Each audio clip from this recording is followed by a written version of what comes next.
hit apply, and then you have to start streaming, and then it should show up on there. That's okay. 1, 2, 3. 1, 2, 3. This is mic number 6. 6. 1, 2, 3. 4, 5, 6. Mic number 6. Are you okay? All right. Yes. Yes.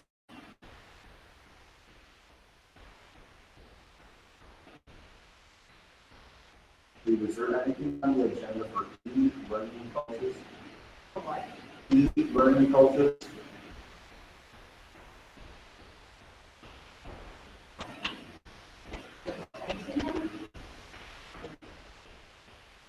Check.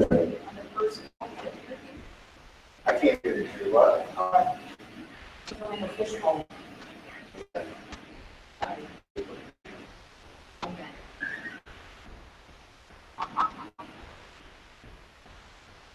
She's checking.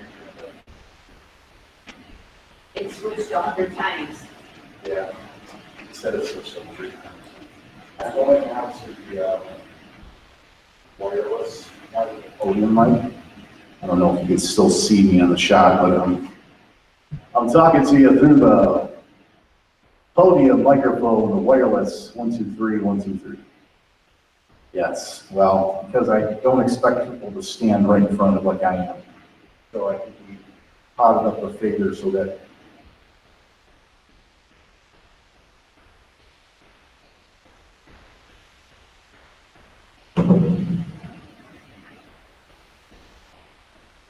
Yeah, that's fine. That's fine. 1, 2, 3. 1, 2. Okay. All right. So I will turn that one on when we get closer. I do not see any She learning does not coaches. see anything. I'm say something good. I don't see it on this one. Oh, Watch this one, the last one. also last quarter. Wow.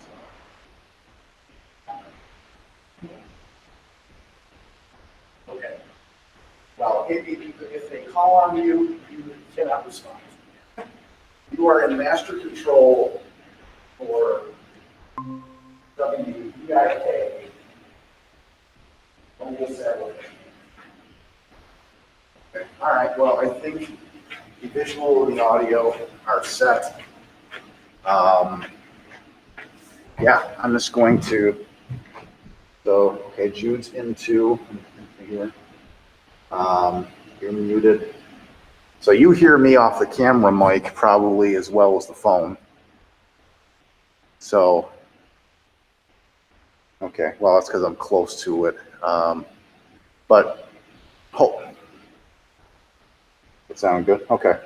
So I'll just ask for some texts here and there to confirm for me that everything's good. So I'm just going to keep this camera shot up. I might mute me here for now in case anyone comes and sits down and starts chatting, but I'll keep the video. I might mute me here for now in case anyone comes and sits down and starts chatting, but I'll keep the video. I might mute me here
Finish. Yeah. How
Say, hi, Mr. Fitzpatrick. He's waving to you guys, see? Daddy.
Check 1, 2, 3. Robin, can you hear me? Check 1, 2, 3. Just go ahead and send me a text. I unmuted the mic. Some of the board members are already there, and we should be starting momentarily. Send me a text, please. Again, check 1, 2, 3. Let me know if you could see me and hear me. Perfect. See me and hear me. Thank you. Perfect. All right, we'll be starting here momentarily. I would go ahead and start record here in a couple of minutes. Are these live streaming? Yeah. Yes.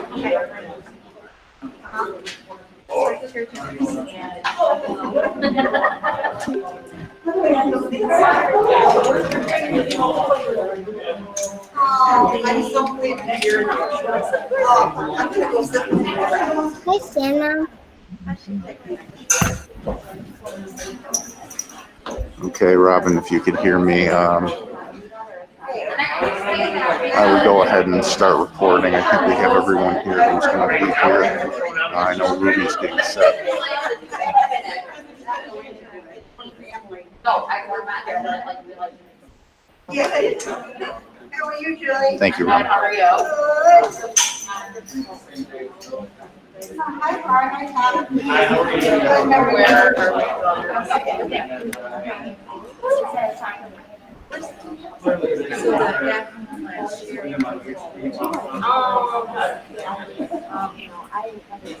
Great job. Thank you. How are you? Hey, how are you? Yeah, are you talking here? You sign in, please? The yellow sheet outside the door. Karen, come here. Yes.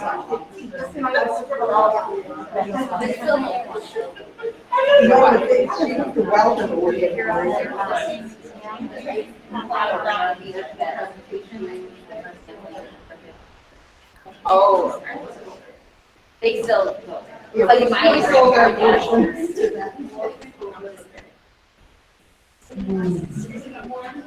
No. See my little excess on the floor. We're all together.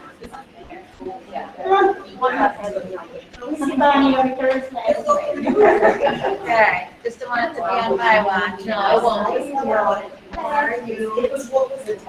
Yeah. You what? She's doing that. Hi, how are you?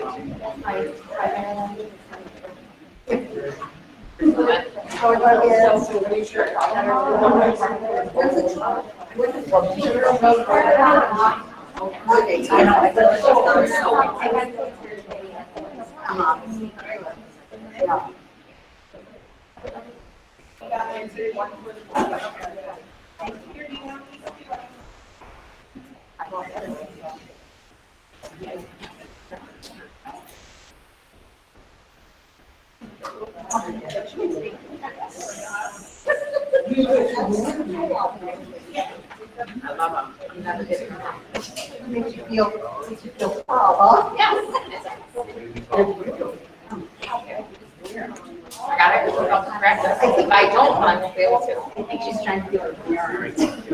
Listen, all right. You Because we never. I can attest to that. Aaron wears them. Well, but Aaron wears them in like.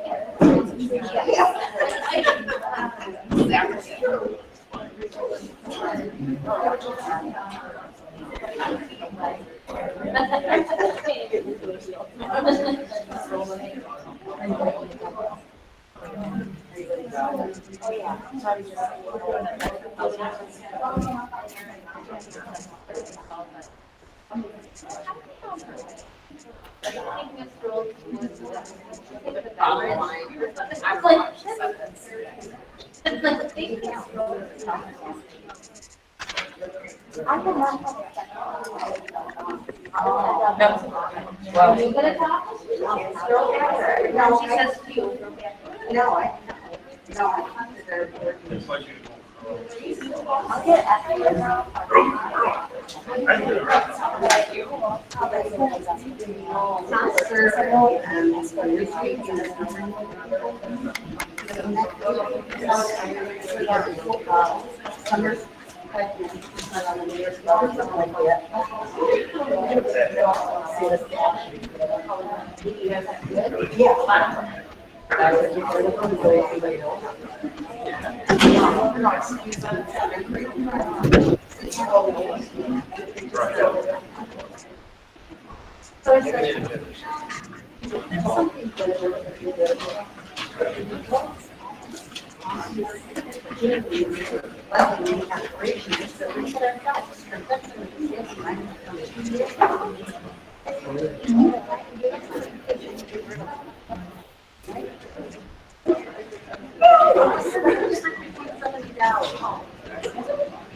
no, I didn't. Robin, we are moments away. Please just send me a text when the board members start talking into these, that you hear them clearly. Thank you.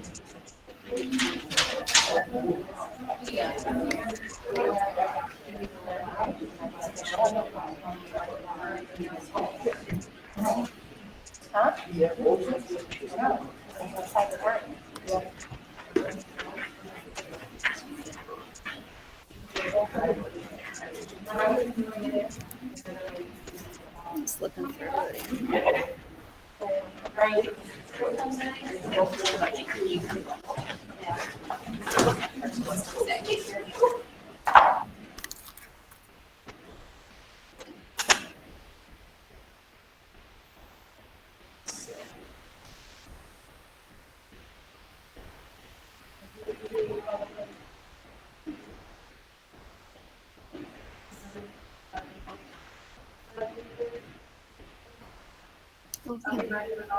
Your microphone's not on.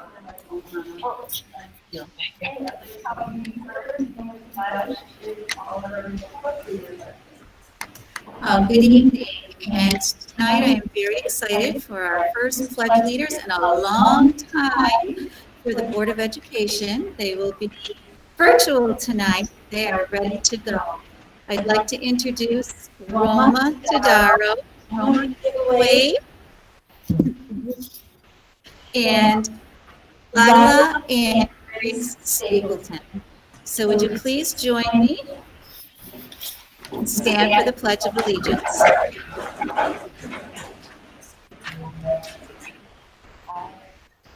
I pledge allegiance to the flag of the United States of America and to the republic for which it stands, one nation, under God, indivisible, liberty, and justice for all.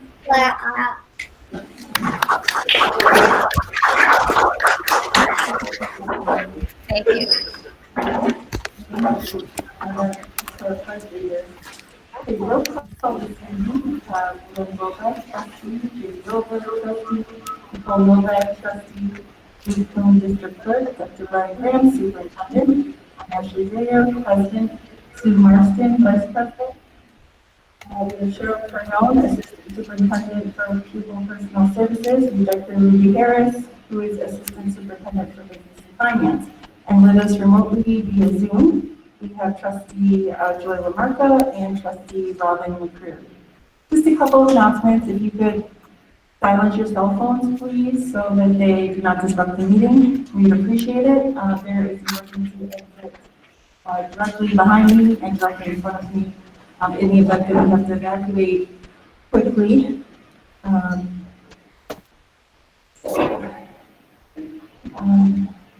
If I could have a motion to approve the agenda for this evening, please. And a second? I'll second. All in favor? Aye. Any objections? Any abstentions? Motion carried 7-0. If I could have an approval for the minutes from the September 28th, 2020 meeting, please. And second? All in favor? Aye. Objections? Any abstentions? Motion carried 7-0. This evening we have some correspondence and good news with recognizing a teacher that has been selected for a National Citizenship Education Award through the VFW. Anyone want to talk about that? Well, sorry about that, it was a little too close. Yeah, I think we're very, very excited to see that Tracy was the award recipient. I want to thank Ashley for providing that recommendation, and I know that she was thrilled to receive that recognition. I nominated Ms. Shores last year for all of the work that she does at the school for raising money for the Special Olympics. There's so many things that she does during the school day with her students with special needs. She has a buddy program and has students work with her students that general education students, which has been wonderful for both students without special needs and students with special needs to have her buddy. And she's always thinking of new and creative ways to have her students become involved in the school and teaching not only her students to be good citizens, but also students without special needs to be respectful and to be friendly and to become friends with maybe students that are different from them and also develop those bonds. And that's why I nominated her, because of her work over the years with the Special Olympics and the outstanding job she's done with her students. So thank you very much for all of your hard work on behalf of our students with special needs and the students at the middle school that have benefited from your teaching directly with working in your classroom.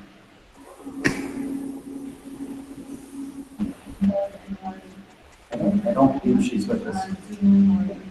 Thank you very much. All right. So we will move on to school board. Right, well, I just wanted to take a moment to recognize our school board. This is School Board Recognition Week. And as we recognize our school board members for their dedication, commitment, and contribution to our students, it takes strong schools to build a strong community. And these women and men devote countless hours all year long, making sure our schools are helping every child reach their greatest potential. Very pleased to work with this board. They are dedicated, committed, and focused for all of our students. So tonight, please join me in a round of applause for recognition of our board members.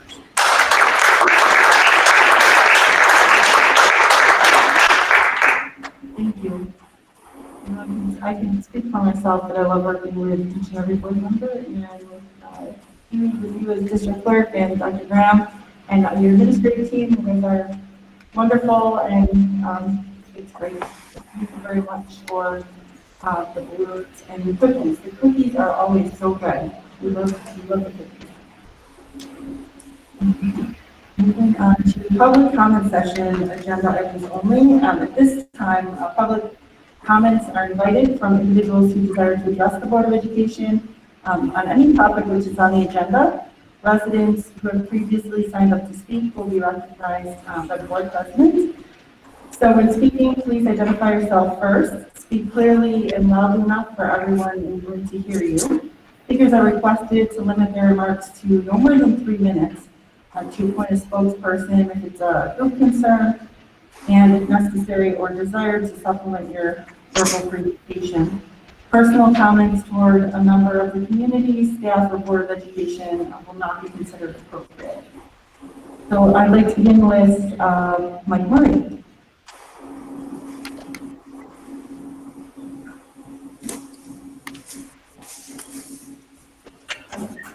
Hello, everyone. This is in keeping with the Board Appreciation Week. I am Mike Murray, President of the Grinnell Teachers Association. On behalf of the 277 members of the organization and their over 600 spouses and dependents, I want to thank the members of the school board and district administration for your dedication to our community and your steady leadership during this pandemic. We understand that each of you have heard many different opinions for the last 6 months. There are people who believe we should continue virtual teaching until there is a vaccine for this virus. There are people who like to fill the classrooms and continue as if the pandemic didn't exist. There have been many disagreements. Dr. Graham and I have had a few heated discussions. But those disagreements have remained civil, and they remained out of the media, unlike some other districts you might have heard of. You have listened to many different stakeholders groups, and you found middle ground. The hybrid model is working. Parents who want a virtual instruction are getting some instruction. Parents who want direct instruction are getting some instruction. The children are learning. We actually began to see a few smiles underneath the mask.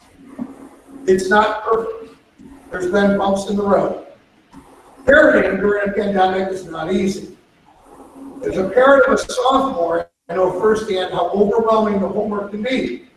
And I am thankful every day that I married someone who's good at math. Teaching during a crisis is also not easy.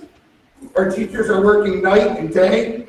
We are exhausted and stressed out, but we are doing the best we can to provide a quality education. The district's hiring 3 more teaching assistants to assist in virtual learning will help. We'd also like to thank the district for looking out for our safety and the safety of our students. The Grinnell School District has some of the best protection in the state from this deadly virus. Daily temperature checks, daily parent forms, teacher PPE, including masks and gloves, plastic screens on every student area, hand sanitizers, the hybrid model with social distancing, 6 feet for every child, the mandatory wearing of masks, eliminating and intense screening of all visitors to our building, top quality Austin air purifiers, maintaining Wednesday virtual days to limit exposures to our members, and the children to give time for the cleaning staff to conduct a thorough deep cleaning of our classrooms in public spaces in the middle of the work week. We'd like to thank the members of the SRP who are, despite being stretched very thin, are working tirelessly to help keep us safe.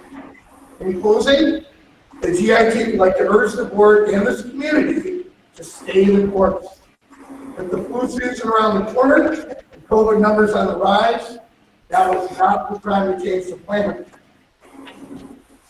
Thank you. This is the end of the meeting.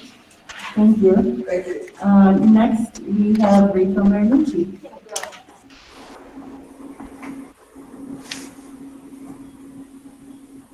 Hello.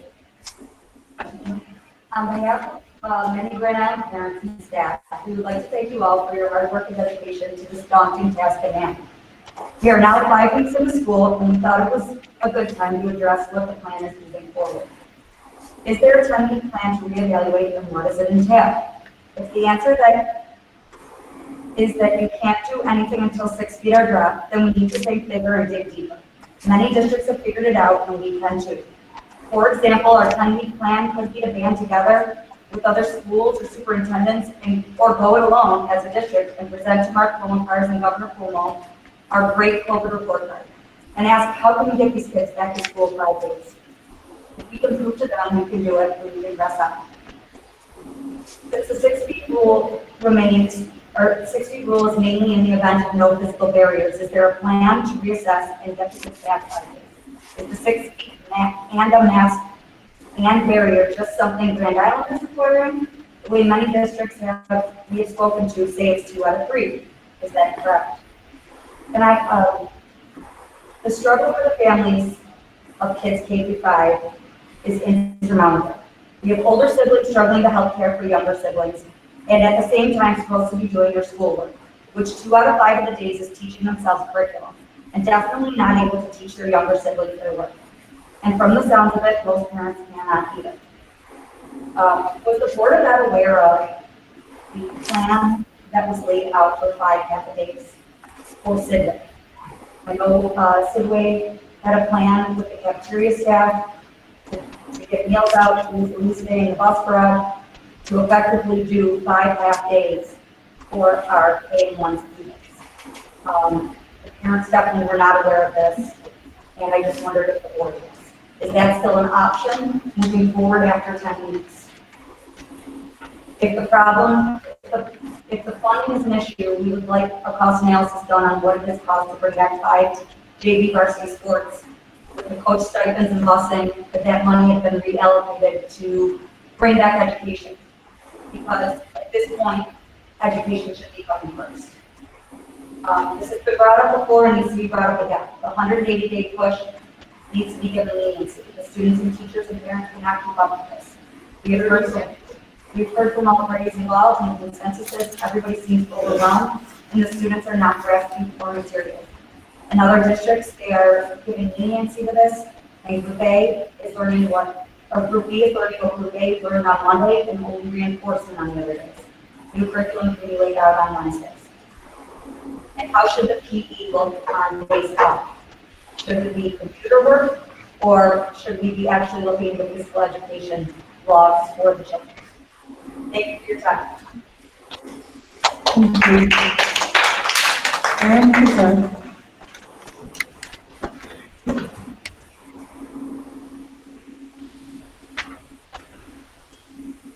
Hi, I'm Erin Kazan, and I believe K-12 should be back with no excuses. The fact that devices have not been distributed is an extremely poor excuse and makes our district look horrible. State guidance says that we need 2 of the 3 masks, barriers and/or social distancing. Since we have all 3 in place, why can't we bring these kids back with at least a 3-foot with masks and barriers, at least our elementary level? If more space and staff is necessary, we need to find a way. Parents don't want to hear why we can't, but how we can. Communication needs to improve. All of our kids are suffering, and we need to work together to do better. We're one island, and we're not working as a team. I personally have 3 kids in each building, at Heath Road, at the middle school, and at the high school, and my kids' mental health is suffering more than ever. We need to get our kids back in school. They need to learn. Our K-2, there's no excuse why they shouldn't be back in this building. They're not learning from a device, which they don't have, and we need to bring back the fundamentals and get our kids to learn. Thank you. Grant Carmen.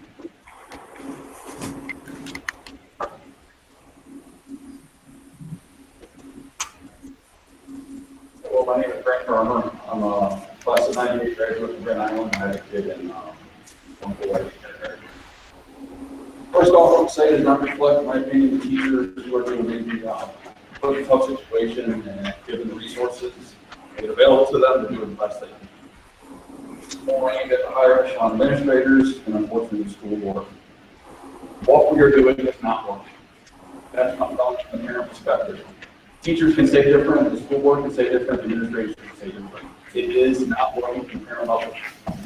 The idea that we just keep a normal syllabus, normal school year timeline is foolish, ignorant of the situation most families find themselves in. I work in a career. I have bills and taxes I have to pay. The latter of which goes to school district. Not here. We really put our men, it has to keep driving forward. Just because of COVID and the requirement that I have to teach my kid 3 days a week does not mean that my obligations are like. And I think that's something that's being left out of the conversation. Very convoluted system we have right now. Homeschooling is a very, I think, program. It's usually a concise program of one program. Right now, our virtual days are a convoluted mess of hyperlinks, passwords, incompatibility with hardware, and frustration. It's two parents to teach one kid right now. Take one parent only to get the day going concisely, play computers, figure out where the teacher wants us to go, and what we want to do with it. Other parents are teaching the kid and trying to keep it moving forward. Anybody who's trying to teach a 4 or 5-year-old realize their attention span is about that of a gnat. And to have constant delays while we try to search out what program, what password, and what we're trying to objectify with this lesson is frustrating. It's very frustrating. The kids are slipping their academic goals compared to normal school year. All we keep getting is more assignments, more time, and as an instructor, I teach flying aircraft. I know that an adult can only sit for about 2 hours a month. Whereas a fighter will only sit for 90 minutes or more. Now, 90 minutes is what's assigned. In real life, we know that's about 3 or 4 hours. And it's just not working. There's interpersonal relationships between parents and teachers. We know parents and students, our kids, that just don't work. There's reasons that kids to school because there's all sorts of distractions and other life things that are brought into the relationship to make it difficult to teach. Not to mention, we're teaching at home. The distractions of older siblings, life, their toys, their rooms, and everything else. As a parent, I feel there's a massive disconnect between the leadership of this district and what has to happen and what really will happen. I feel like we're being pushed to accomplish everything as if it's a normal school year, which it's not. What we're doing is work.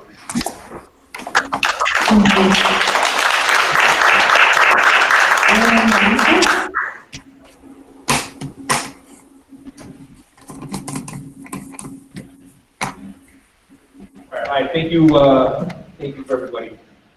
First time here, probably not definitely my last time. I know I've written Dr. Graham in the past, thank you for correspondence, I appreciate it.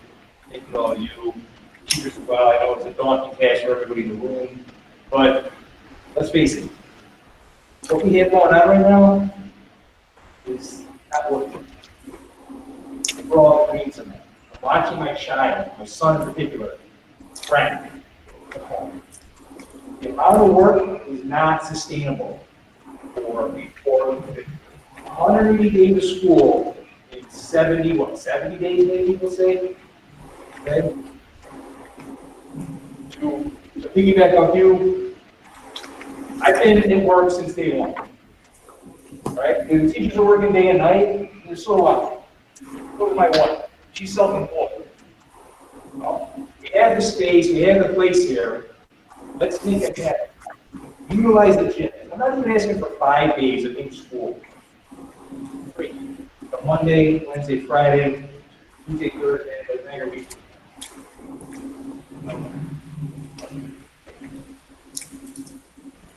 Technology. The over-reliance on Chromebooks. These kids get no screen time as it is. So, yeah, my house is a ton. The Chromebook, yes, cool, as a spot, but for math, paper, pencil, a lot of zero sheets, I'm sure that's the way we all learn, or we up there learn. Candy system. All I'm saying is if they can be sent home in a paper form and returned, marked up, highlighted, whatever, let's do it. Giving them more engagement, not just the status thing, that's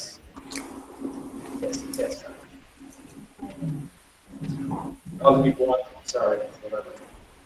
It's, I don't think, I'm not a math teacher, I'm a cop.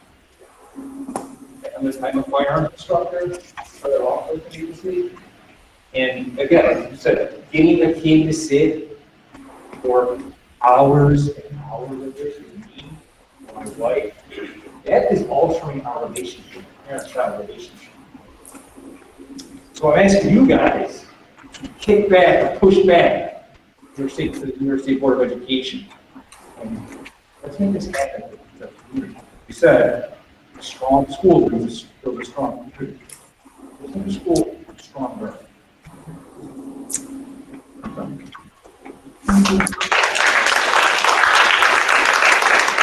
And Mike Hanson.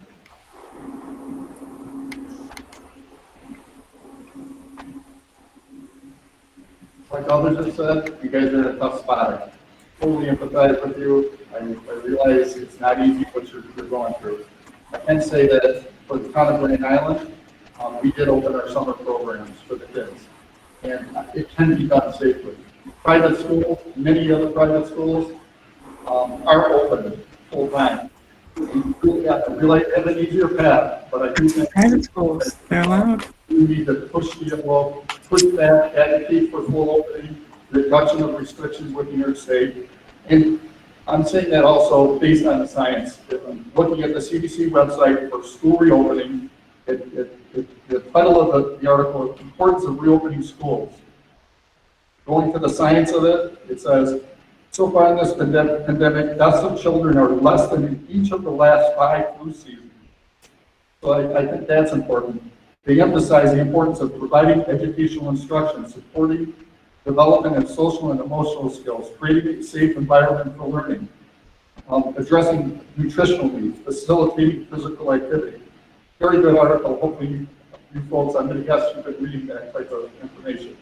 I can say single parent families like what I'm hearing here today, there's a lot. There's people, I think sometimes we're a little bit sheltered, maybe we're teachers, maybe we're past teachers, we're around teachers, we're around families with teachers.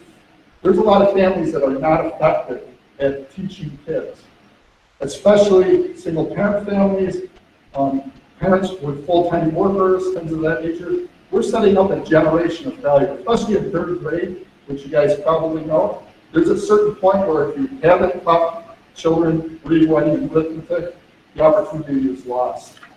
Here, we should be leading by example. We should be pushing the envelope as much as we can. We really should be opening up. The risk is lower than the flu, according to the CDC. I'm not comparing it to the flu, they are. Thank you.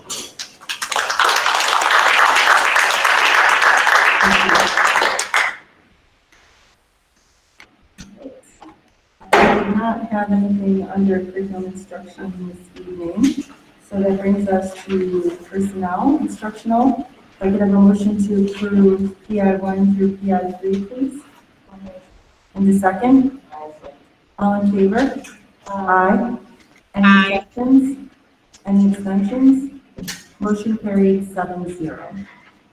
And personnel non-instructional, if I could have a motion to approve non-instructional PNI 1 through PNI 3, please. And the second? A second. All in favor? Aye. Any objections? Any abstentions? Motion carried 7-0. And that brings us to finance with Dr. Harris.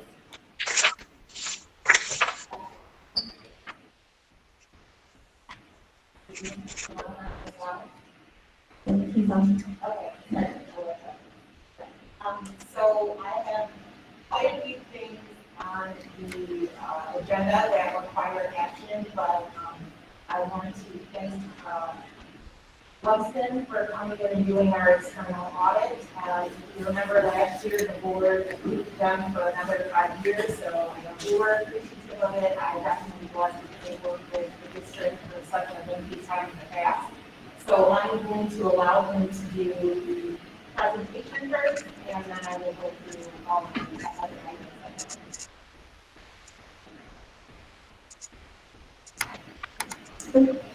Am I on?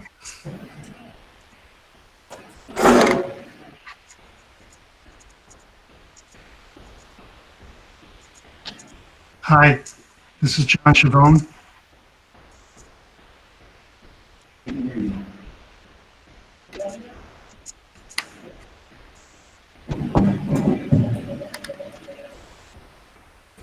John, can you say something?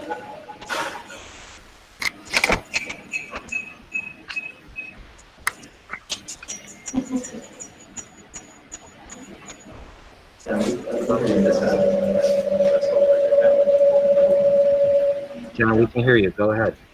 Okay, I'm sorry. Thank you very much. Thanks for the opportunity. This presentation was really given to a few days ago from Seth Hennard on the presentation to the audit committee. I'm just going to try to get through the highlights and then answer any questions you may have. On page 2, the audit scope and results, we have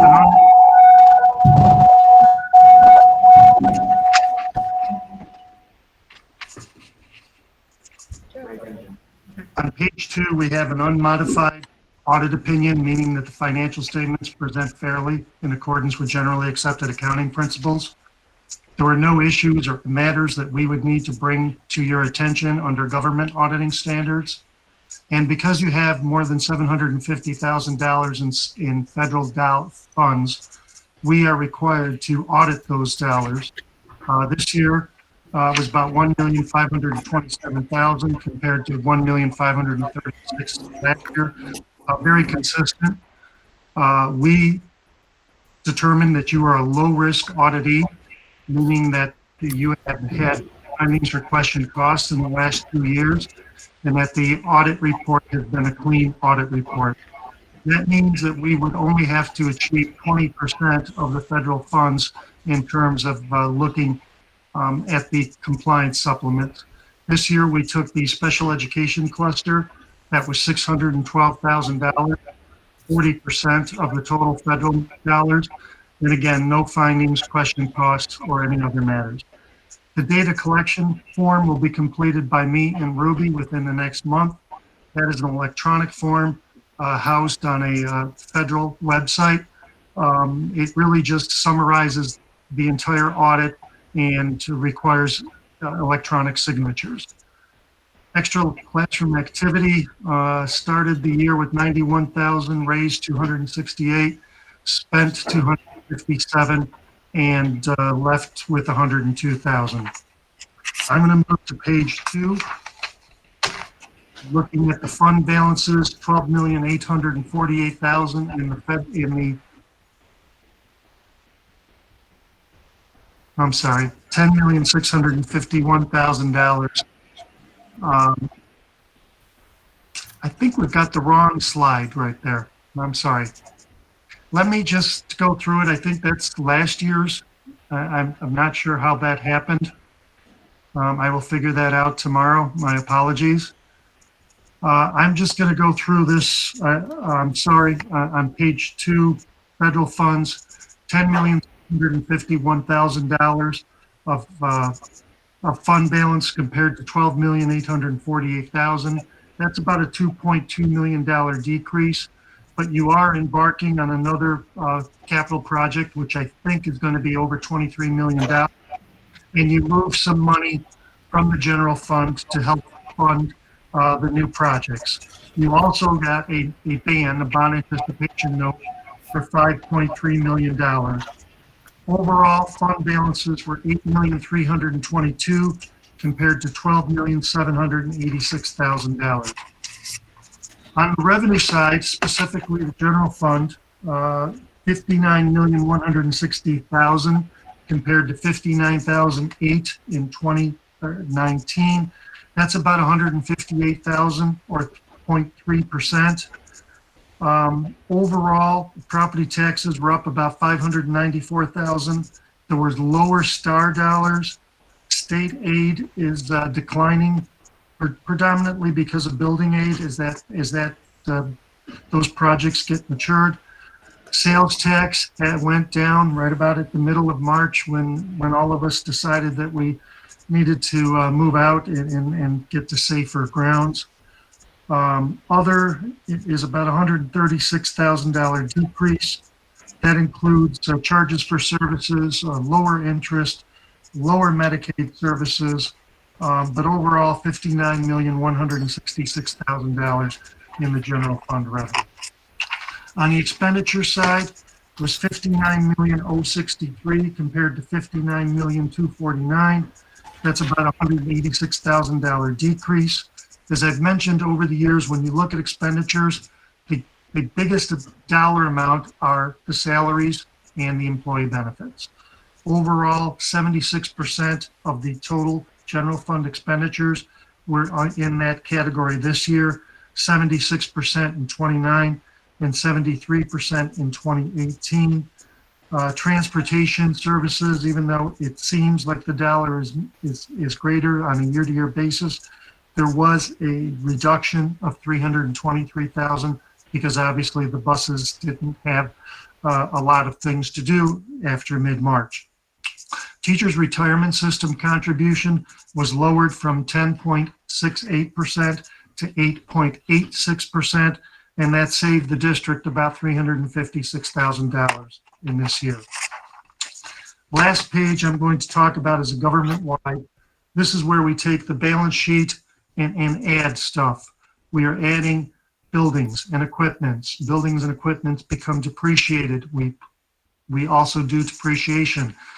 Overall, the district in its net position under the government-wide went from 26 million to 566, or 26 million point five to 23.9. That was a $2.7 million decrease. Majority of that decrease, if not all of it, it was the timing of the actuarial assumptions for the employee retirement system.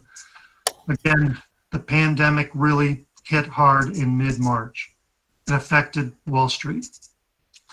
The ERS, the funds in ERS within that short time period were eroded by $19 billion in a very short time period.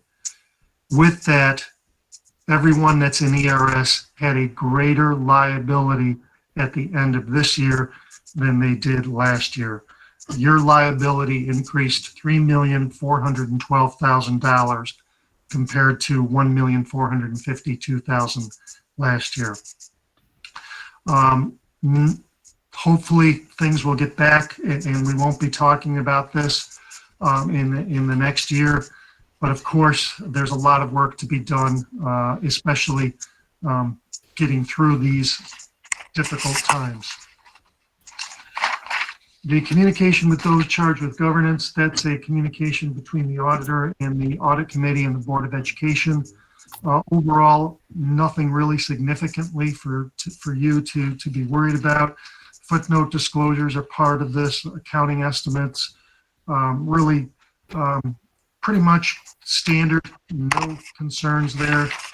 A couple items on the management letter. I talked to the board and audit committee for numerous years about the school lunch fund. Unfortunately, that eroded a little bit more this year. Still trying to tidy up the extra classroom activities, including, just making sure that the I's are dotted and the T's are crossed. My apologies for the slideshow, the slide deck. I'm sure I can certainly try to answer any questions you may have.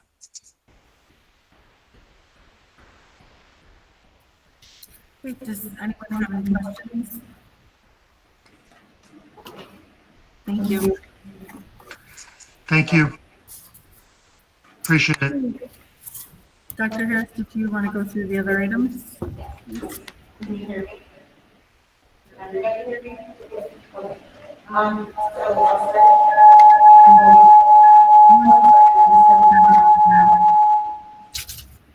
Go ahead. Sorry. I will start there. Okay, so we have the declaration of obsolete vehicle and equipment.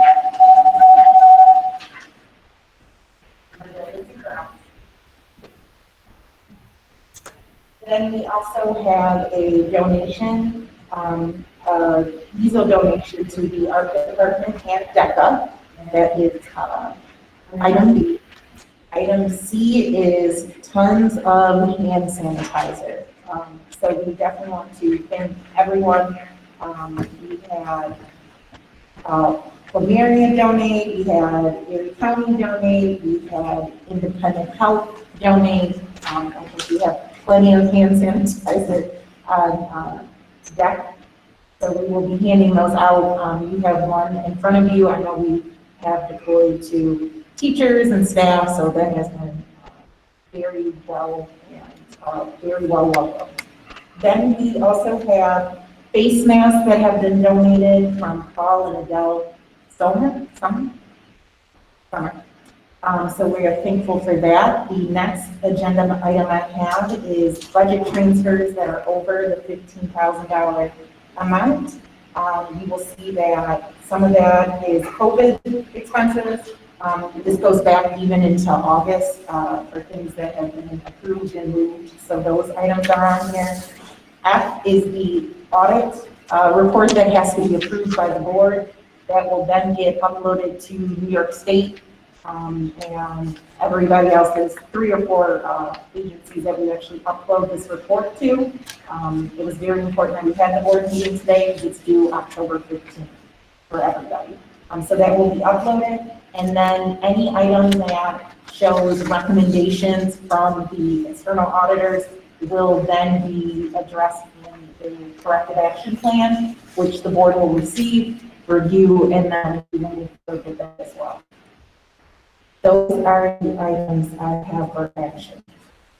Okay, we would like to have a motion to approve finance A, please. All in favor? Aye. Abstentions? Abstentions?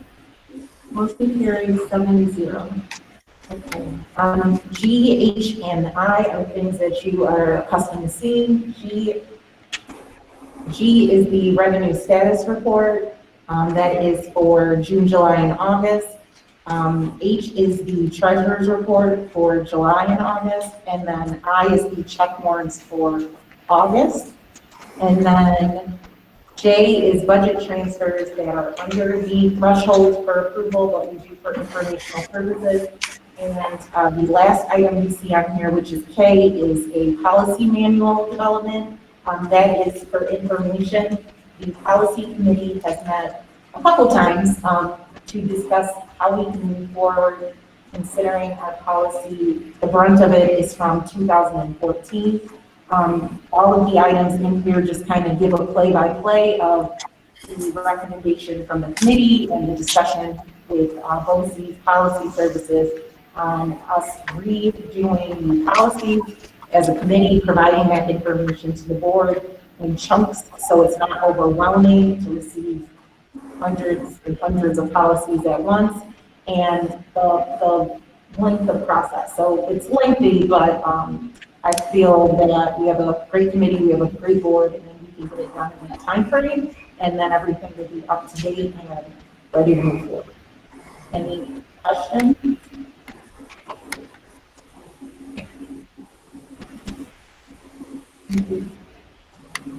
On to special education. I have 2 items tonight. I have CSC and CPSC program recommendations. We are in full swing and we are almost caught up from last year as far as the meetings that we couldn't hold because of COVID, so I'm definitely for that. If I could have action, please, I'd appreciate it. Could we have a motion for items A and B, please? I'll second. All in favor? Aye. Aye. Any extensions? Motion carries 7-0. Thank you very much. Thank you. All right, nothing under policy, and that brings us to the superintendent's report. Thank you, Ashley. Mr. Fitzpatrick, I think I see Tracy Shores is on the video conference with us. Tracy, if you have a moment and you want to unmute, we just wanted to congratulate you on that wonderful award and give you an opportunity to say anything you'd like to our board. I just want to thank you and Ashley. That was very kind to nominate me and very humbling, and I just appreciate it. Tracy, whoops. Tracy, can you start over? I'm not sure we heard you. Yeah, can you hear me? Unmute at the bottom. Click on the little microphone and. Yeah, I have the. Oh, there we go. Hey, we can hear you now. Oh, you said, okay. I just want to say thank you, and I'm very honored, and it was very humbling, and I appreciate it. So thank you. Well, congratulations. I actually have some information from the application that I wanted to share very quickly with some of the additional things that makes Ms. Shores an outstanding teacher. She created name tags for veterans that march in our annual Veterans Day Parade at the middle school, in addition to the Special Olympics, coordinating that it raised over $35,000 for the Special Olympics of Western New York, which is a spectacular event. She has just done so much over the years for her students with intellectual and physical disabilities in her classroom. She has taught the ideals of importance of the Pledge of Allegiance to her life skills class, how U.S. history affects us today and the future, and she fosters development of democratic values through special projects, including voting in her classroom, teaching the branches of government, and she's an educator who promotes civic responsibility. So this award was perfect for her because she's teaching Viking values consistently with both her students and her peer buddies. And as I said before, the peer buddy program that Ms. Shores created has really enabled general ed students to assist and be a friend to students with disabilities in her classroom. And that's why she's definitely deserving of this award, and we'd all like to congratulate her. Great job, Tracy. Thank you, Ashley. Great job. So to continue on with the superintendent report, I just want to make sure that the board knows that our district safety plan is currently on our website. It was posted at the end of September, and it's available for public comment. There's a Google form next to the safety plan. If anybody from the community or the public would like to comment on our district safety plan. Tomorrow night, I'll be hosting parents or community members at district office if they want to come in and face-to-face talk about the safety plan. And then after that plan has been posted for 30 days, we'll bring it back to the board for review and approval. I just want to make sure that the board is aware of that. And I'd like to also share with the board a COVID-19 update for you. You also have a hard copy at your space at the table. So it's important for me to share with the board and the community that Governor Cuomo announced recently that there will be a new color-coded system for identifying high infection rates or hotspots across New York State by zip code. He's calling this new system the Cluster Action Initiative. In this system, we'll be using the colors red, orange, and yellow.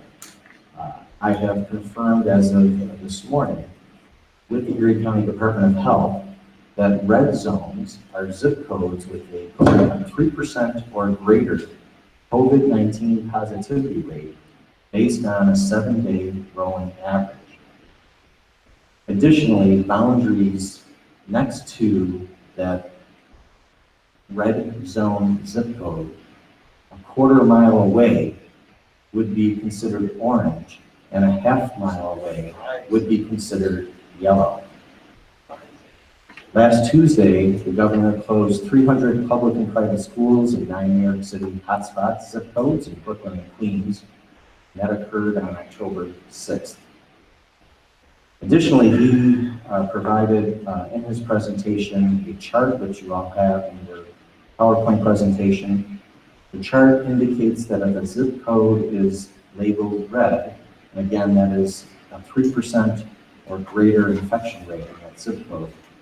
Places of worship would be would only be allowed to have 10 people maximum. Mass gatherings would be prohibited. Businesses would only be open if they were deemed essential. Dining would be takeout only, and schools would revert to remote only if a zip code was red. Also, if a zip code is orange, places of worship would be limited to 25 people maximum in that space. Mass gatherings would be 10 people maximum indoors and outdoors. Businesses would be closing high-risk, non-essential businesses like gyms and personal care businesses. Dining would be limited to 4 people outdoors only per table.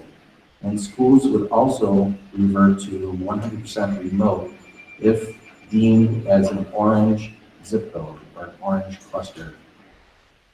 Yellow would indicate that places of worship would be limited to 50% capacity. Mass gatherings would be 25 people maximum indoors and outdoors. Businesses would be open. Dining would include indoor and outdoor with a 4-person maximum per table. And schools would be open, but would be expected to conduct mandatory weekly testing of students and teachers and staff for the in-person settings. So this was significant information that the governor shared last week. And I just want to make sure that our board is aware of this. The Erie County Department of Health did confirm a lot of this information. So with respect to the yellow zone, remember that would be a half a mile away from a zip code that was deemed red. The school would be required to test 20% of in-person students, teachers, and staff at least once a week, starting February 16th, 2020, for as long as the school remains in that designated yellow zone.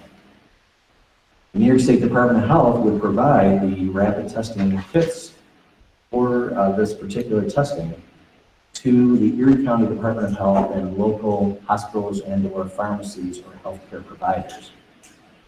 Currently, the materials will be provided at no cost, so long as testing is open to the public, offered free of charge, and prioritizes vulnerable and at-risk populations that may not currently have equitable access to testing. The governor also indicated that the new rules will be in effect for a minimum of 14 days. So if your zip code was red, orange, or yellow, then it would be a minimum of 14 days when a school or business enters into that designation. Obviously, schools and businesses will need more information moving forward. You may recall that the governor said in August that schools would be open with an infection rate of 5% or less and closed or moved to 100% virtual with an infection rate of 9% or above. Now, it appears schools would shift to full remote learning and the infection rate is 3% and above in a particular zip code. Does anybody, any of the board members have any questions about that information?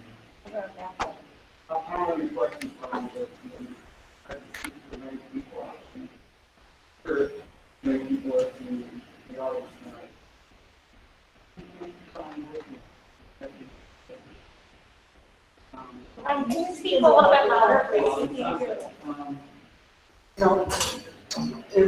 These rules are insane. I mean, if you want to, if you ask me and you ask the public what you can do, okay, continue to Department of Health to give businesses and schools the ability to reopen when they need to. Okay?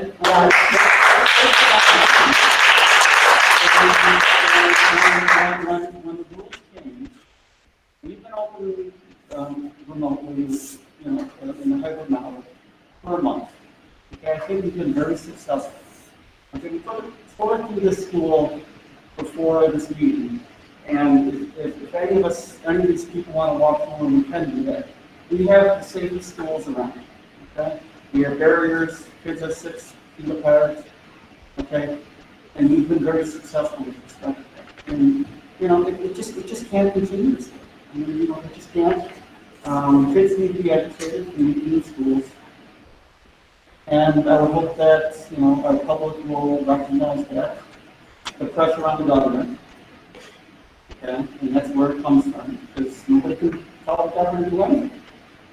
And make it stop, that's the only thing that's going to make it. That's fine. Thank you, Glenn. So I guess the only comment I would make on behalf of our governor is changing. I mean, if you read between the lines, it looks like he is really pushing for a complete, and I will tell you, I mean, I'm a parent of an eighth grader. I am not qualified to teach eighth grade. I have a full-time job myself, so I understand your struggle.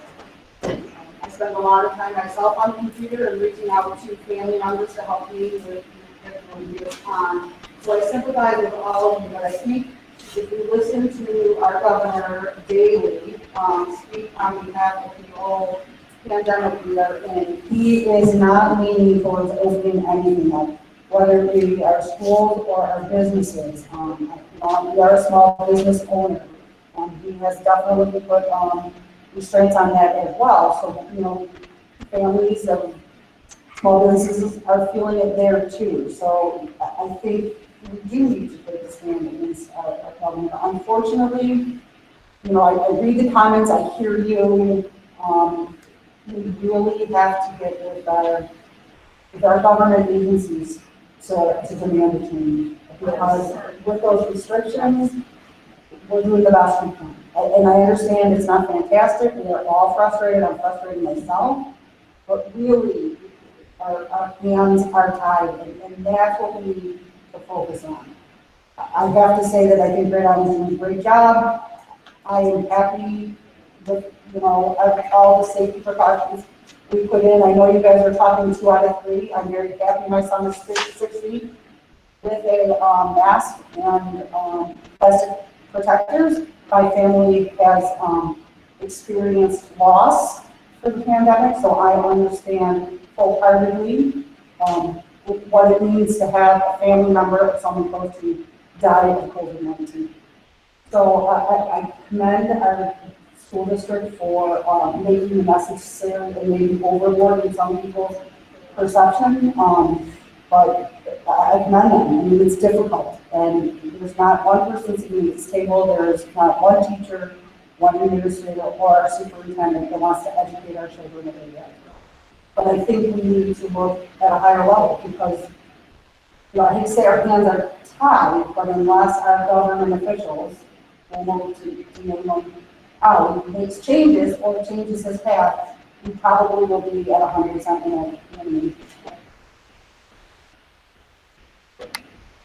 Thank you. So in your presentation, the slides that you had, additionally, I just shared with the board the infection rate of Erie County, which as of October 11th was 1.2%. I'm sure it's even a little bit lower today, but this is the information I had this morning to share with you. I think it's important for the board to also know that there isn't a way for a superintendent in New York State to look at a zip code and identify the infection rate just by looking at a zip code. That information right now, as far as I know, is not public, nor can I find it. If any board member or anybody listening at home or here in the space at Sidway does know where that information is, please share it with me. We are asking for it, but it's not available at this time. With respect to teacher, parent, and administrator feedback, I want to thank the parents and the community members who are here this evening sharing their feedback with us. We are listening, and we appreciate that feedback today and the emails that I received recently this week. As Glenn just mentioned, we have concluded 25 days of school, and we believe we've done that safely and by mitigating risk to the greatest extent possible. Students, faculty, and staff have all been compliant as it relates to mask wearing and social distancing, and that is astounding. That's great news. Students, parents, faculty, and staff have been compliant as it relates to hand hygiene, completing health screening forms, and responding appropriately to temperature checks. It was mentioned earlier this evening that the district purchased air purifiers, and of course you see the plastic barriers that are all throughout the district. So we're pretty fortunate to see that we've been able to mitigate risk. If you go to the New York State Department of Health dashboard, it is updated daily by Cheryl Cardone, so thank you, Cheryl, for doing that work. And you'll see that the risk is very, very small. We are constantly assessing and adjusting our curricular expectations as appropriate. I'm hearing, not only from our parents that are here today, but some parents who emailed me today, that elementary students and parents are overwhelmed with curricular expectations. I will be meeting with teacher and administrative leaders in the days ahead to review the curricular expectations and determine the best way to provide teaching and learning experiences for students without overwhelming them. As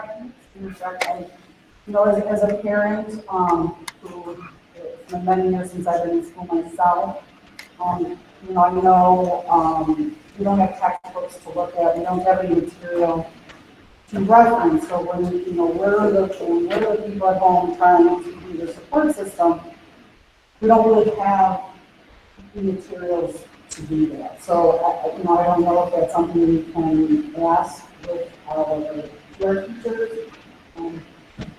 When you're done all of math, like if they're in a certain section of math and the parent does not understand it or know how to teach it in the way that it's being taught under Common Core, maybe some supporting documents or references to parents would be helpful. Because I spend a lot of my time trying to figure out how to teach my son math topic. I don't know if that's something you can suggest, talk about, and then at least they would be equipped with some sort of help for it. Yes, thank you, Sue. So with respect, I think somebody mentioned tonight or in an email that the district talked about split days at the elementary level. I just want to assure the board and the community that this idea was thoroughly explored over the summer. There were many challenges to adopting this model. The challenges included half-day morning child care for children in the MDZ cohort, as well as half-day afternoon child care for the children in the A through L cohort. Also, there were challenges with cleaning and disinfecting between the cohorts. The potential of contact tracing challenges would grow, and that there was a significant economical impact of running split sessions as it relates to transportation and food service costs. Our district really is committed to constantly assessing and modifying and adjusting our model as appropriate, and we will continue to meet and assess on a regular basis, and I will continue to provide the board with this information. I also want to let the board know that Ruby and I worked on a letter to send to the New York State Assembly representative in an effort to communicate the need for New York State to cease withholding aid promised to school districts across New York State. The state has already commenced withholding 20% of our aid payments. This includes withholding from the June aid payment as well as BOCE's aid payment. This withholding also encompassed aid that has never been reduced in the past, including aid for meals and grants. The state has since said they will cease withholding aid only in September. This response from the governor was a reaction to being sued by the New York State Teachers Association.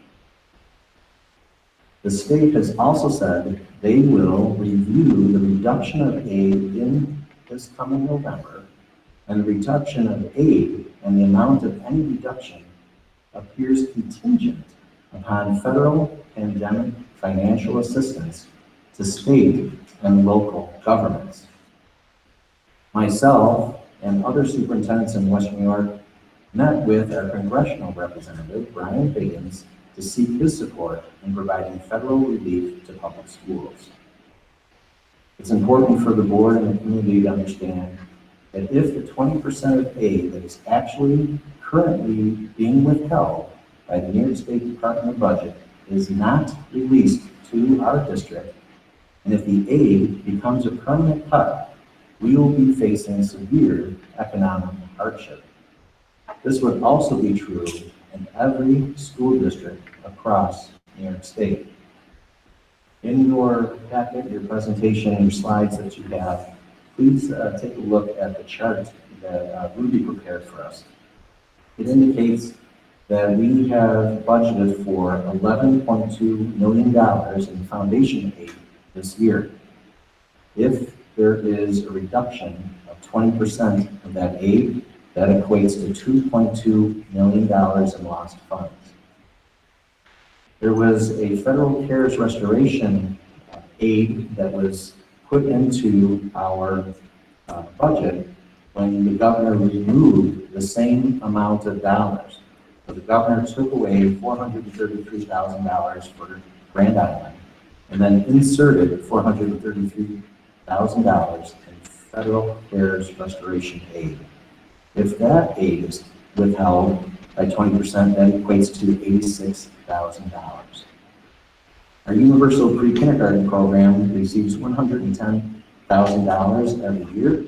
If 20% is withheld and never returned, that equates to $22,000. BOCES aid, we budget for $1.5 million expected in budget aid, and right now it's $310,000 that's being withheld. Right. High-cost excess aid and private excess costs are aids that we receive, I believe, for special education students.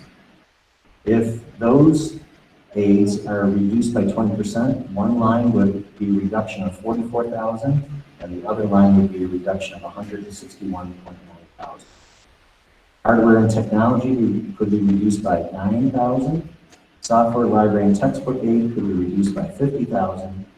Transportation aid, we are budgeting for $2.7 million. The 20% cut would be $550,000.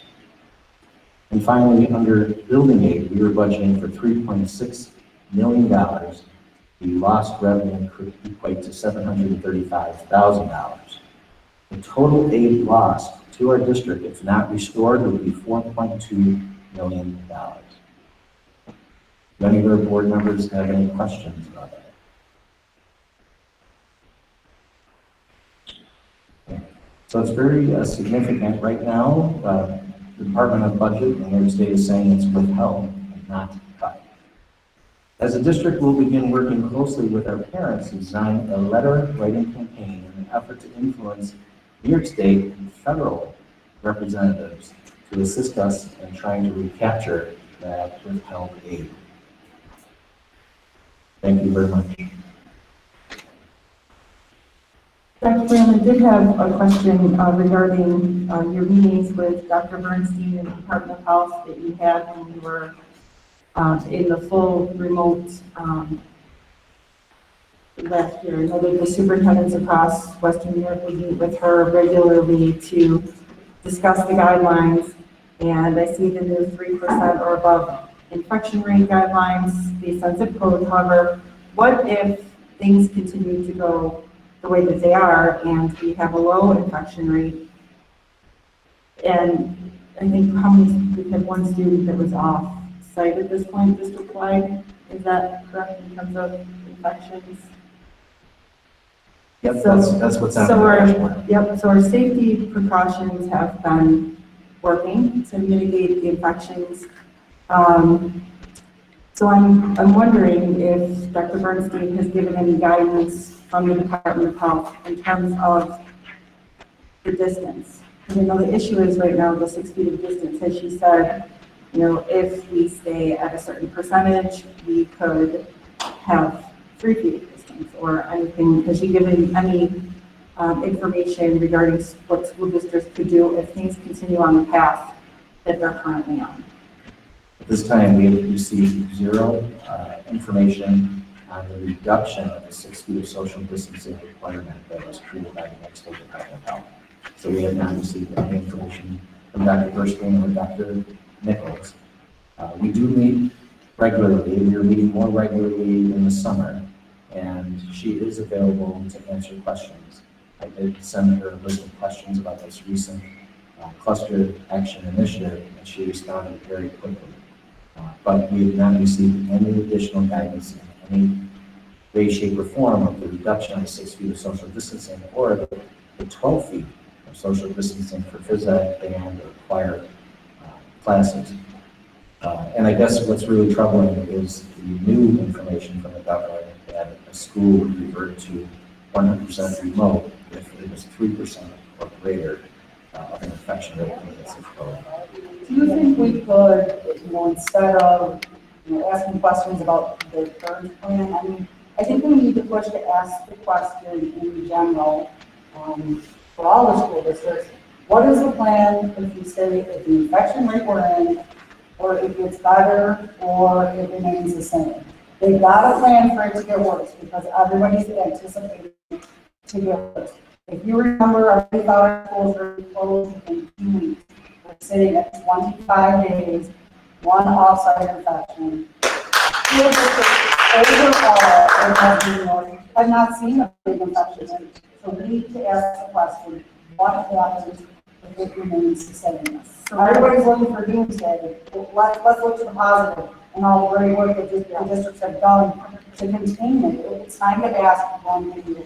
So that was my question. My question would be, could you email Dr. Bernstein and ask her if things remain the way that they are, how long of a period would they have to, number one, remain at a percentage of infection rates before we could lessen the social distancing, lessen that requirement, given that we have a lot of mitigating factors in place for safety, and that we've thought, we've put a lot of thought and energy into having plastic barriers, students wearing masks, and things like that. If she could, maybe get back to the board with that answer, that would. Yeah, absolutely. And I think that although her opinion would be helpful, I think the governor is the one who's going to ultimately make the decision. And as long as he keeps questioning New York City, which he has to be in, okay, we have a very safe school system. We've proved it. Okay? And should be allowed open. Okay? And don't treat us like we're New York City, which is how it's treated the entire state. Okay? With these rules. And we can close schools down in New York City because they're type of American. I can understand it, but I think we should put it in enough to New York. We can run safe schools. We don't have infection states. We don't have infection rates that are high. Keep somebody else in the red zone, because he has to say that we have a durable rate. We need to consider this. He needs to understand the effect he's having on kids, parents, okay, and their education. And apparently, I don't know if he understands that. He's often the antibiotics, fishing for the and attending the Columbus Day for this. So, get him to focus on this. Sure.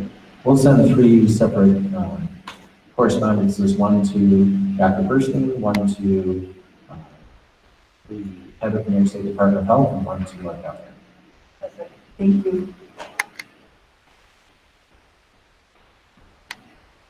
Okay, so moving on to Board of Education reports, we do not have anything listed for that. And we did not have anyone sign up for items that were not included on the agenda. So that brings us. But he's on another list because I signed his name on one of the papers. Can I jump in?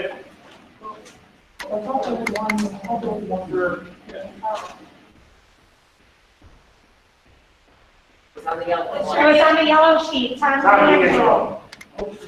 Oh, Tom DeAngelo. Sorry. In light of certain events, we're going to modify this a little bit. We'll do that at the end.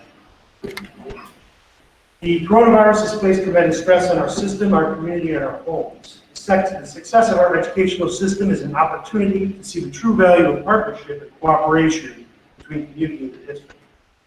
I'm here to tell you that cooperation and participation is not what it should be.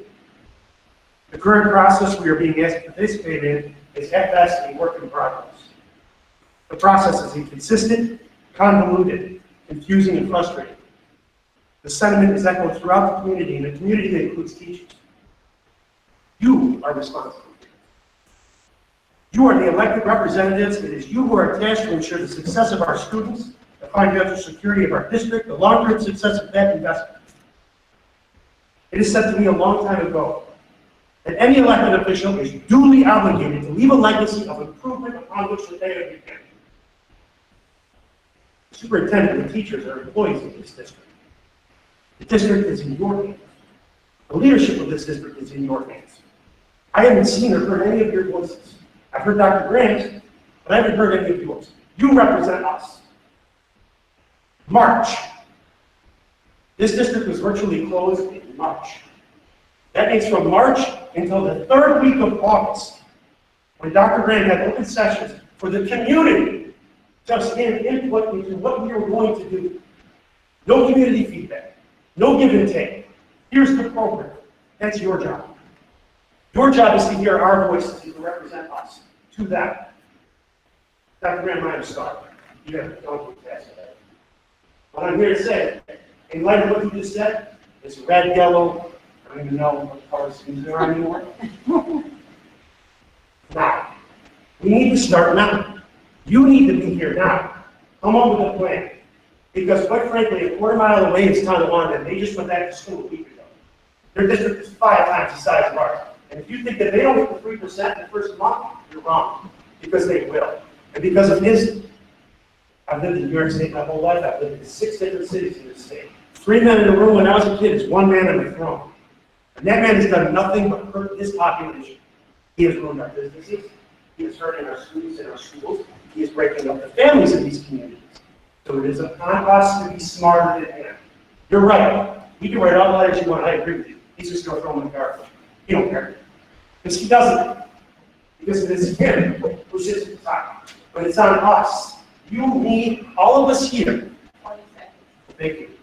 It's on us to come up with a plan, because if you foresee us going to have to be at home 100% of the time, then we need to come up with a plan now, not after the fact.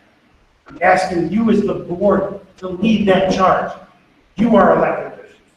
Thank you.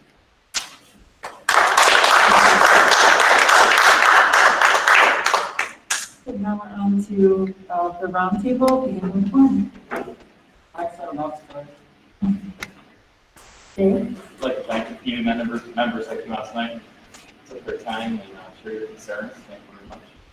And I'd also like to thank all the kids who wonderful cards, banners, and signs for board committees, for education. Nicole? I just wanted to also thank all the community members who came out and to tell us how they're feeling, how they're thinking, and how things are going. And also thank all the kids for their beautiful cards and all the residents in there, and also congratulate the girls cross country team. They have been third win yet. That's all. Hey, I would just like to reiterate what everyone said. Thank you for coming out. As a parent, I definitely understand, and it has been a challenge, I think, for everyone across the state and across the country in terms of what are we going to do to make sure our students are educated and are moving forward in their education, which is very important. It's very important to me as a parent, and it's very important to me as a board member as well. I agree with Glenn. I have said a lot, but I do want to thank you all for coming. I know you don't think we hear you, we hear you. We communicate with our superintendent and our administrators. You know, some more direct contact instead of having to scroll through Facebook and read everybody's woes and difficulties with the education system. Send us messages, send us an email, pick up the phone. We're here and we hear you. The more we hear you, the better we can be, and we can work together. But we do hear you. Just reach out to us, and we work here. Thank you. Carol? Okay, Joy? I agree with Sue. We do hear you. In addition to being board members, most of us are parents, if not almost all of us, with children in the district. So we do understand what you're going through with being parents in addition to being board members. So thank you for coming tonight. It's great to hear everyone's comments. Thank you. Robin? I agree with Sue and Joy. I'm sitting home because I had my son was tested for COVID this morning. I also have a sore throat, so I stayed away from you. It's very hard. It's very difficult. I'm a teacher. It kills me not being with them. We do hear you. We hear each and every email. We talk about it. We might not respond right away and individual, but we are a very strong board. And we do hear you. Thank you. Thank you. Dr. Graham? Oops, thank you. No, I'm good. Thank you so much. Okay. Just a couple of dates to remember. October 26th is our special board meeting and work session. October 29th through 31st is the NISBA annual conference and education expo virtually. With that, I'd like to have a motion to adjourn the regular board meeting at 8:49 p.m. Any second? All in favor? Aye. Any objections? Any abstentions? Motion carried 7-0. Thank you, everyone. Have a good evening.